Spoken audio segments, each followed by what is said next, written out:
je parti sénégalais yi xam naa ne faaw ñu diluer ko. hormis les 54%. xam naa ne ñi ëpp ci sénégalais yi. moom kiiwuñu loolu en réalité. c'est-à-dire en fait xam nga aujourd'hui la vérité mooy que ne au Sénégal dafa am deux camps qui se font face. benn camp bi effectivement mooy lu waa pouvoir wax baaxul. beneen camp bi mooy lu waa opposition wax baaxul.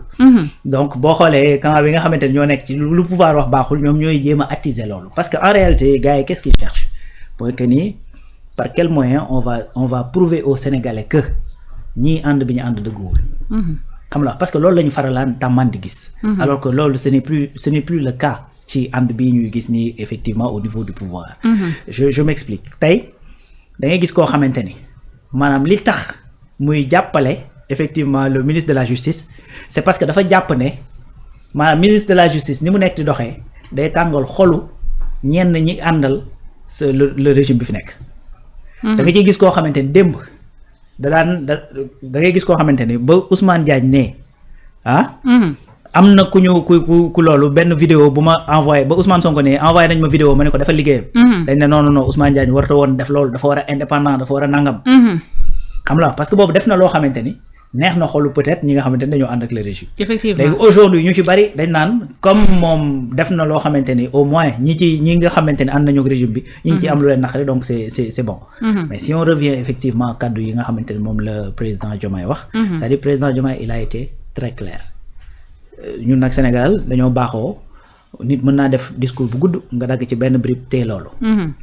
président Diomaye waxul kese ne peuple bi nañ def pression ci justice président Diomaye dafa ne.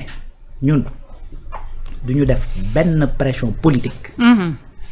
ci justice benn pression politique duñ ko def ci justice mais le peuple a le droit. parce que justice bi effectivement le temps de la justice n'est pas le temps des hommes mais dafa war a nekk le temps du peuple. pourquoi mu war a nekk le temps du peuple. tey maanaam xam nga aujourd'hui ñi ngi waxtaanee abrogation loi d'amnistie pas abrogation loi d'amnistie et cetera. parce que loolu mooy sujet actuel bi.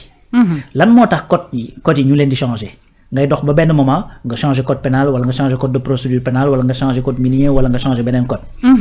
parce que lii indi loolu mooy que ni dafa war di adapté wu la justice doit s'adapter effectivement au temps du peuple c'est-à-dire tey bu peuple bi évoluer c'est-à-dire justice dafa war a évoluer ànd ak ñoom.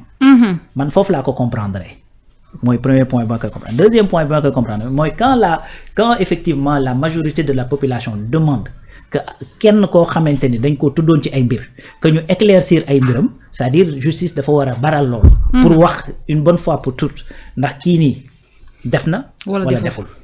yaa ngi dégg léegi nag def pression. ak wax li nga bëgg. c'est pas forcément que justice loolu lay def. est-ce que nekkul moo pression bi moom moo diis ci ñoom quand même. waaw non mais c'est ça mais c'est une pression c'est-à-dire liggéey bu amul pression ça n'existe pas. c'est-à-dire tey da ngay gis koo xamante ne sax day def boppam pression c'est une pression positive c'est-à-dire tey le peuple a le droit de réclamer li mu bëgg. xam nga nag li nga bëgg ak li mën a nekk mën naa wuute. mais on peut pas empêcher au peuple de réclamer li nga xamante ni moom la bëgg li mu bëgg mooy une justice bu bar. bu gën a gaaw. ñu gën a traiter les dossiers et cetera léegi nag yow loolu dañ ko war a dégg à deux niveaux c'est-à-dire les autorités politiques mooy l'État bi nga xamante ne mooy fal ministre de la justice da ko war a dégg pour xam moom ban partition la ci war a jouer pour que baral boobu mën a am te loolu président Diomaye Faye wax na ko ci biir waxam xam nga ban partition la ci jouer. nee na au niveau de l'école effectivement bi nga xamante ne mooy former ñi war a dem ci justice bi. augmenter nañu les recrutements. pour que ñi ñu fay mën a jël mën a yokk. ñi ñu fay jël ñi war a liggéey ci justice bu ñu yokkee. ñi war a traiter dossiers yi gën a yokk donc temps bi gën a gaaw. n'est-ce pas loolu mooy effectivement responsabilité bi nga xamante ne moom la ci état am te loolu mi ngi koy doxal.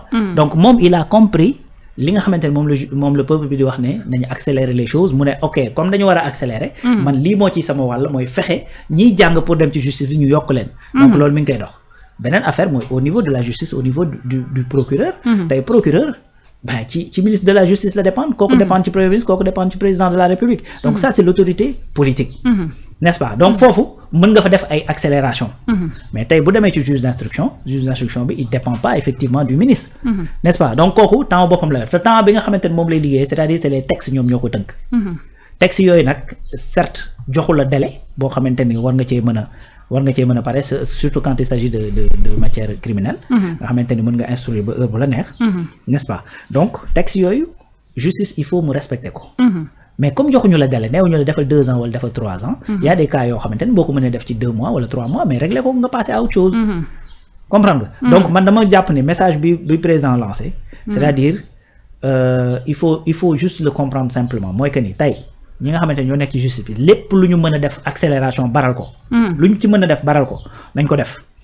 au niveau de l'État également ñi ngi def seen kéem lay kattan pour que baral boobu mën a nekk mooy que ni ñi ngi fexe di recruter effectivement des gens qui vont aller dem yokk les rangs de la justice. donc encore une fois président ñaari wax la wax ñun mooy moom président ak son gouvernement du ñu def jamais une pression politique au niveau de la justice. mooy que ni dem taxaw woo juge ci suuf wala woo nangam jëlama dossier bi et cetera on le fera jamais. te loolu waroowul ak li nga xamante ni moom la Ousmane Diagne wax à l'Assemblée nationale. waroowuñu. mais de l'autre côté également dafa reconnaître li nga xamante ni mooy le peuple droit bi mu am. mooy di réclamer effectivement de ses dirigeants di réclamer de ses institutions. effectivement plus de transparence plus de rapidité dans le traitement et cetera et cetera.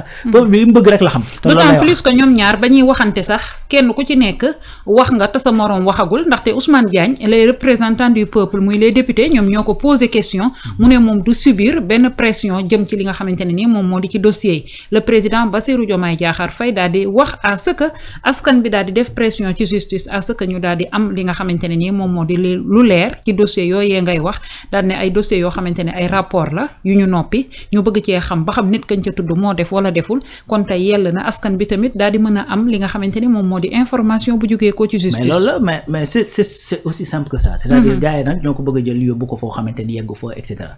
le président li mu wax mooy que ni nous on reconnaît que ñun on est l'exécutif. exécutif pouvoir la judiciaire pouvoir la donc exécutif lu dem ci judiciaire. naan leen def leen nangam ak def leen nangam le peuple nag est souverain.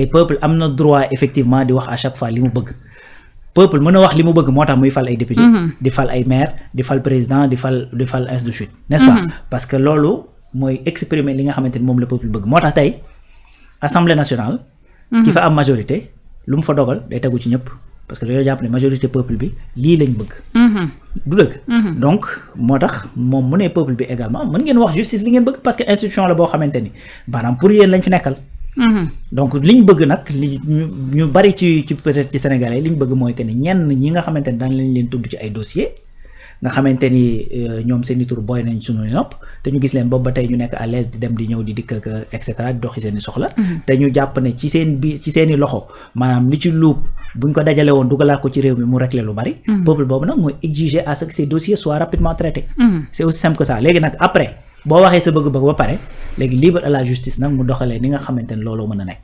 voilà mu ngi noonu wax nga ko libre à la justice mu daal di xool naka la war a mën a doxalee waaye Aminata Touré moom mi fi nekkoon ancien ministre de la justice Alaaji Rawaan sorewul benn yoon ak li nga xamante ni moom moo di bëgg-bëggu président de la république ndaxte kii di Aminata Touré nag moom daal dinay dugg ci li nga xamante ni moom moo di wax ji daal di xam ne nag daal ne une justice n'est pas suspendue entre terre et ciel kaddu yooyee nag la daal di yëkkati xam ne nag daal di ne jamono jile rek justice bi dafa war a exercer wu jëm ci li nga xamante ni moom moo di au nom du peuple daal di fexe jéem a xool naka lay daal di rendre li nga xamante ne nii moom moo di ab justice daal di ne ko sàkkuloowuñ la benn yoon ngir daal di teg pression ci sa kaw waaye li nga xamante ne nii askanuk Sénégal moom la ñuy daal di xaar ci yow mooy nga daal di indi li nga xamante ni moom moo di ay résultats rawatina ci dossiers yoo xamante ne nii dafa daal di ñeel wàllum détournement de deniers publics